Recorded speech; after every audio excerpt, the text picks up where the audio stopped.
So Apple has once again released their brand new computers with their brand new chipsets in them, the M4 series chips. So today, in this video, we're gonna talk about which one is best for music production, which one you might consider buying, because it's probably actually not the most expensive one. It's one of the cheapest ones. Let's get into it.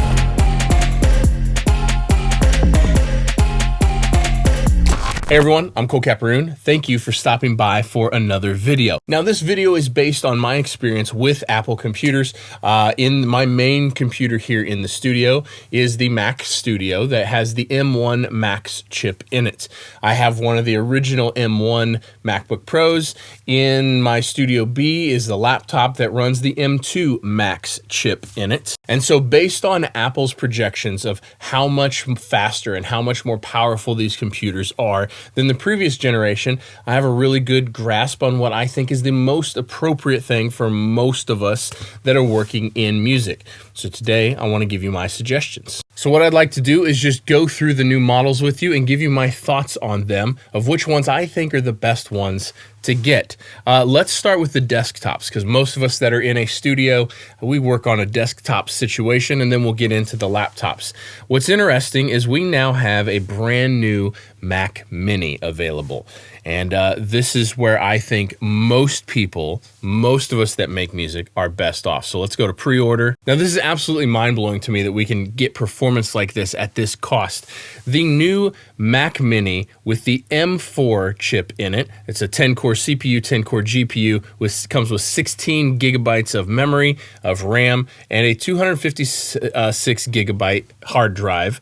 And it is only $599. Now, I think that this is probably the best computer for most people watching. I want to start there, and then we'll get to the higher specs and the use cases that I think those are better for. I think this is the best computer for most people watching. 16 gigabytes is enough for most hobbyists and most prosumers, unless you're running a bunch of virtual instruments or unless you're doing gigantic orchestral sessions or something like that. 16 gigabytes is fine. 256 gigabytes, I have a computer with 256 gigabytes, and it worked fine as long as I did everything on external hard drives. Now here in the recording studio, I do everything on external hard drives anyway. So the only thing that would ever actually go on the internal hard drive is plugins and my DAW, and that's it. And all of my sessions and all of the music that I work on and all my sample libraries are always stored on external hard drives anyway. So 256 gigabytes doesn't bug me as long as you didn't want to do anything hosted on the computer itself. But for $599, if you need just a ridiculous machine and this all works for you, is good for your use case, holy cow, is that a powerhouse for $599. Now let's go the next step up. Let's say we want to move up to the M4 Pro. Now this is the best choice for what I think is about half of the people watching. If you're a prosumer, if you run an actual recording studio, if you do this professionally in any capacity, I think this is how I would spec a machine for you.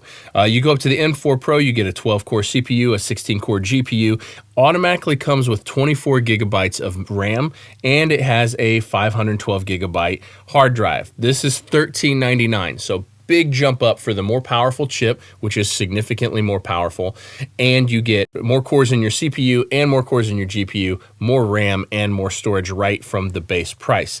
But I would tweak this just a little bit. If this was me, I would go with this M4 Pro and I would bump it up to the 1 terabyte hard drive. This way you just don't ever have to worry if you want to host stuff on the computer, if you want to do any video work. I would absolutely recommend getting at least a terabyte storage, and this is what I would recommend. But this takes this to $1,599. Now included in this computer and the last one, the base model Mac Mini, you get a gigabit Ethernet connection, you get 3 Thunderbolt 5 ports, you get an HDMI port, you get 2 USB-C ports on the front and a headphone jack on the front.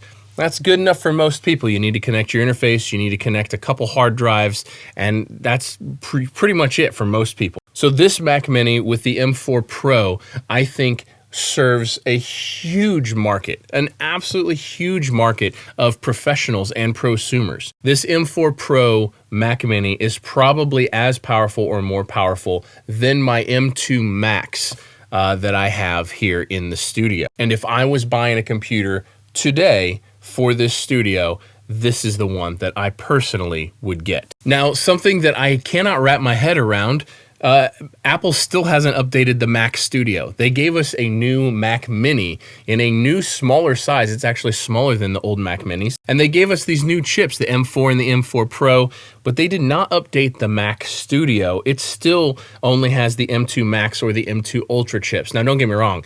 This is a great computer. These are blazing fast and more than powerful enough. Just kind of blows my mind because they're kind of cannibalizing it in terms of, I think, most people would be better off with the Mac Mini. So now let's look at laptops here. The new MacBook Pro. Now, as of right now, this is the only way that I see to get the M4 Max chip. Now, in my personal opinion, the only two people that should ever go for the M4 Max is if you're doing a ton of video work, a ton of rendering or 3D work, or if you're using an astronomical amount of virtual instruments. If you're a composer, then maybe consider getting the M4 Max chip.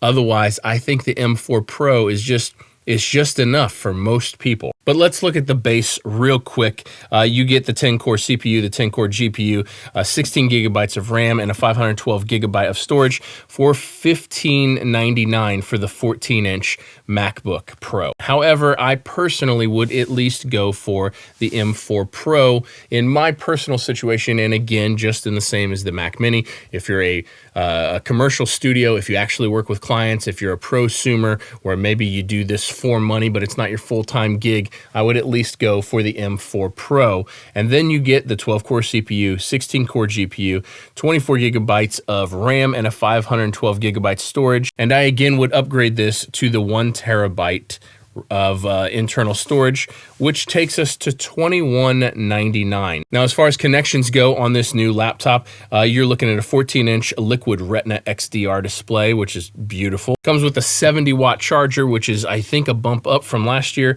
It gives you 3 Thunderbolt 5 ports, HDMI port, a card slot, which is great, headphone jack, and that is it. So that remains unchanged for the past several years. But $2199 is not a small amount of money, but this is a very well-featured computer that most people would be just fine with. Let's go all the way up to the M4 Max. Now, with the M4 Max, you get the 14-core CPU, the 32-core GPU, 36 gigs of RAM, a terabyte of storage already built in, and that is going to run you $3199. Now, in my personal opinion, there's no reason to upgrade any of this stuff for what we do in music.